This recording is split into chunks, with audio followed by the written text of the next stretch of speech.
Alors que Rendez-vous en terre inconnue vient de souffler sa 20e bougie, son créateur et producteur emblématique, Frédéric Lopez, a accepté de faire quelques confidences sur ce programme qu'affectionnent particulièrement les Français. Dans les colonnes de télé 7 jours, l'animateur de 58 ans est revenu sur les temps forts de sa carrière, très marqué par ce programme. S'il a depuis passé le flambeau de la présentation de l'émission à Raphaël de Casabianca puis à l'ancienne Miss France Laurie Tillman cette année, il en garde des souvenirs très marquants. Depuis le lancement de l'émission, il a toujours pu compter sur un casting étoilé. Et la première star à s'être prêtée au jeu en 2004 a été Thierry Lhermitte, que Frédéric Lopez a emmené dans le parc national de Massoala à Madagascar. J'ai une gratitude infinie pour Thierry.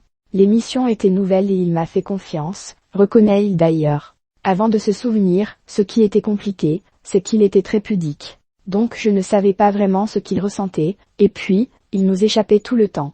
Comme c'était la première fois, j'avais peur de rater des choses. Je flippais à l'idée de manquer une image. Reconnaissant, le présentateur d'un dimanche à la campagne d'ailleurs parodié par Thierry Lhermitte dans Le Monde Magique de Jérôme Commandeur sur Canal+, c'est ce qu'il doit aux stars qui l'accompagnent à l'autre bout du monde.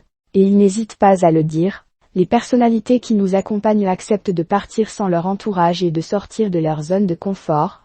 Moi, je me dois d'être à la hauteur de cette marque de confiance, a déclaré le père de Victor, 27 ans. Avant de tirer sa révérence, et de laisser Laurie Tillman aux manettes, et pour fêter les 20 ans du programme dont il est toujours producteur, Frédéric Lopez partira bientôt une dernière fois à l'aventure. Le 29 avril prochain, France 2 diffusera effectivement sa rencontre avec les Turkana au Kenya aux côtés de Kandji Girac. Un rendez-vous à ne pas manquer.